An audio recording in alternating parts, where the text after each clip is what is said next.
भाभी को labour pain शुरू हो गया, हमें जल्दी से बैग पैक करना होगा। चलो चलो उठो, टाइम नहीं है।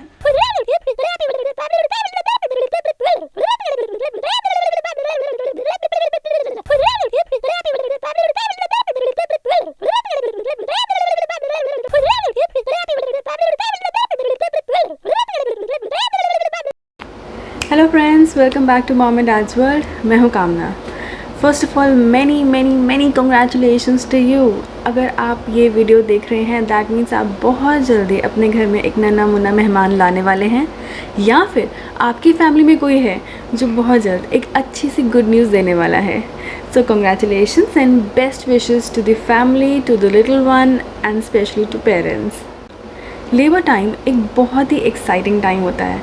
हर टू बी पेरेंट इस मोमेंट का बहुत बेसब्री से इंतज़ार करता है, क्योंकि हर कोई अपने बच्चे को गोद में उठाना चाहता है, उसे देखना चाहता है, उसकी एक स्माइल देखना चाहता है, उसे प्यार करना चाहता है। सो ये मोमेंट बहुत स्पेशल होता है।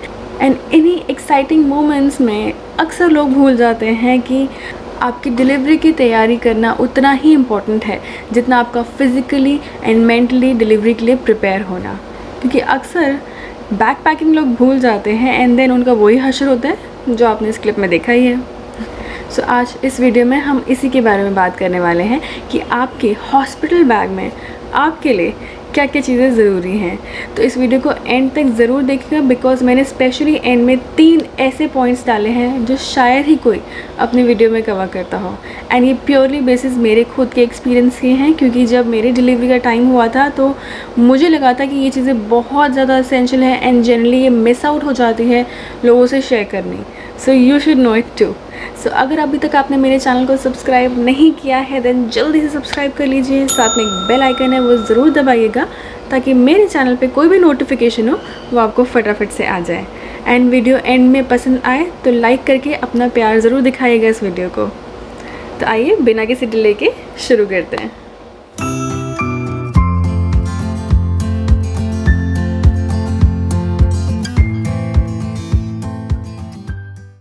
सबसे पहला पॉइंट है feeding gowns.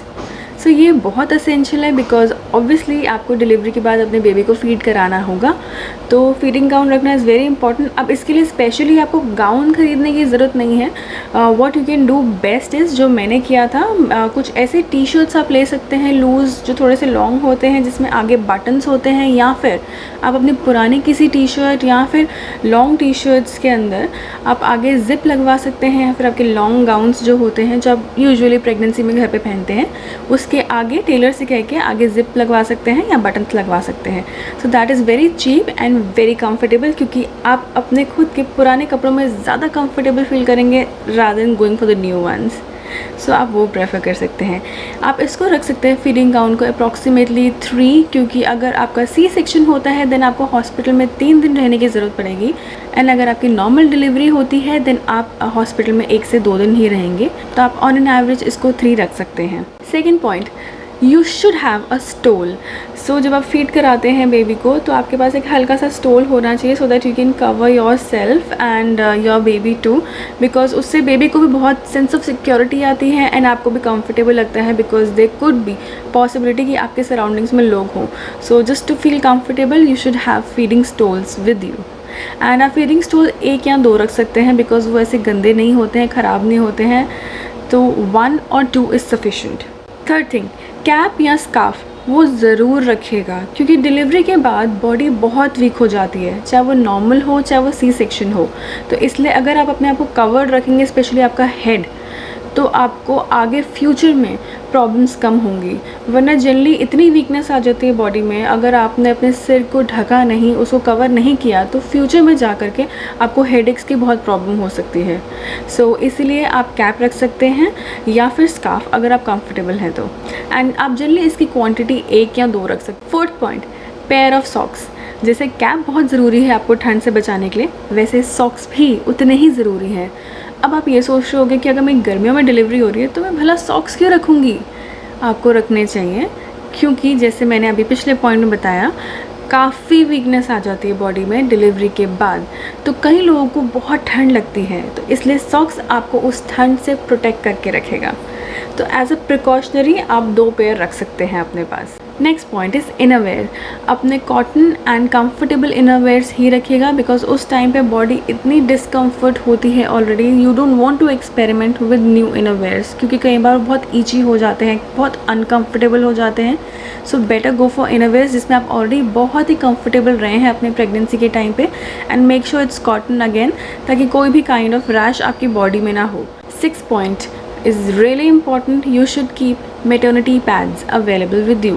So generally hospital do provide, यानी कि हॉस्पिटल अपने तरफ से आपको देते ही हैं maternity pads, बट बिकॉज कई लोगों की ये जो टाइम फ्रेम होता है जिसमें आपकी ब्लीडिंग होती है ये काफ़ी लंबा खिंचता है, कई बार तो लोगों को 40 डेज़ तक ये स्ट्रेच हो सकता है।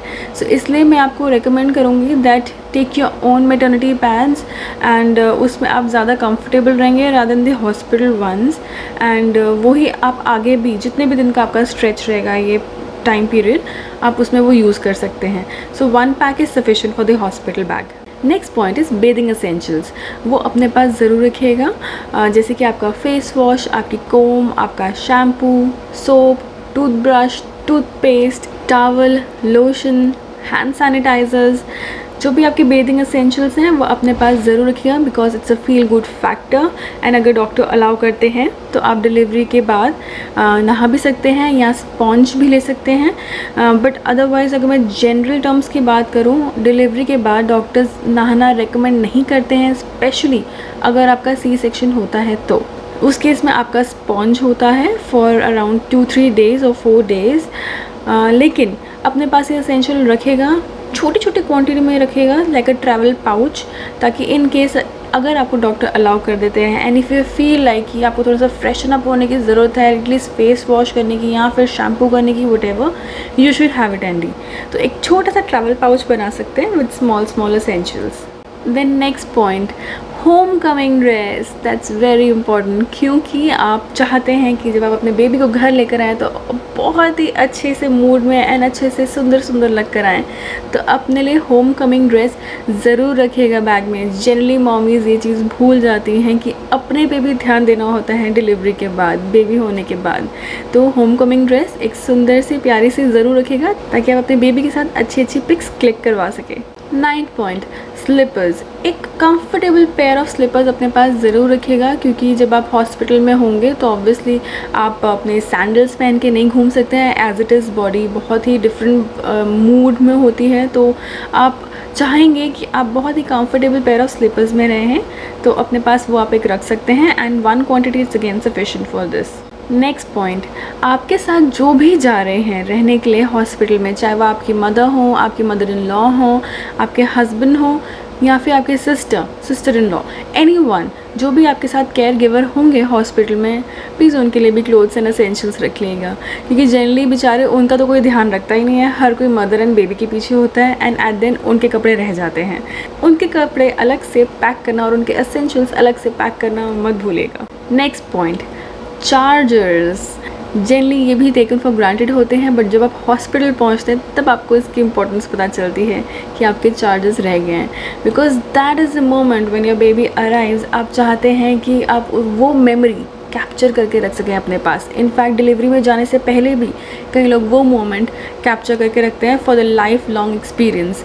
सो उसके लिए अपने चार्जर्स, चाहे वो आपका लैपटॉप का हो, आपका फ़ोन का हो, आईपॉड का हो, किसी का भी हो चार्जर, जो भी अपने साथ आप लेके जा रहे हैं उनके रखिएगा ज़रूर।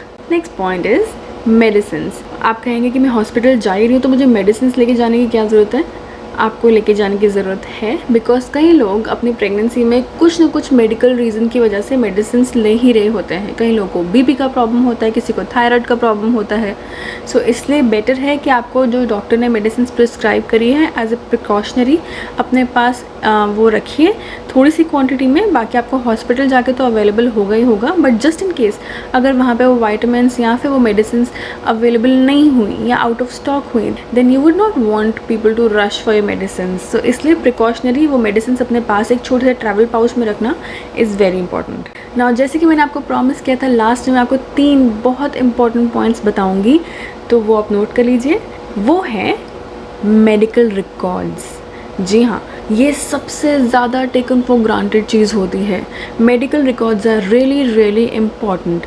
आप जब भी डिलीवरी में जाएं, जैसे भी लेबर में जाएं, आपके मेडिकल रिकॉर्ड्स एक पूरी फाइल मेंटेन करके रखिएगा एंड वो फाइल अपने बैग में डाल दीजिएगा ज़रूर, बिकॉज सबसे पहले हॉस्पिटल पहुंचते वो आपके मेडिकल रिकॉर्ड्स चेक करना चाहेंगे कि आपकी हिस्ट्री क्या रही है। इवन दो चाहे आप उसी हॉस्पिटल में डिलीवरी कर रहे हैं जहाँ पे आप अपना ट्रीटमेंट कराते आए हैं या फिर कंसल्टेशंस लेते आए हैं, बट स्टिल सबसे पहली चीज़ जो आपसे डॉक्टर्स एंड नर्सेज मांगेंगे वो है आपके medical records. Next point, cord banking kit. Generally लोग ये भी भूल जाते हैं जल्दी जल्दी में। तो अगर आपने स्टेम सेल के बारे में सुना होगा तो स्टेम सेल आजकल ऑलमोस्ट हर पेरेंट करा ही रहा है, बिकॉज सबको उसकी इम्पोर्टेंस पता है।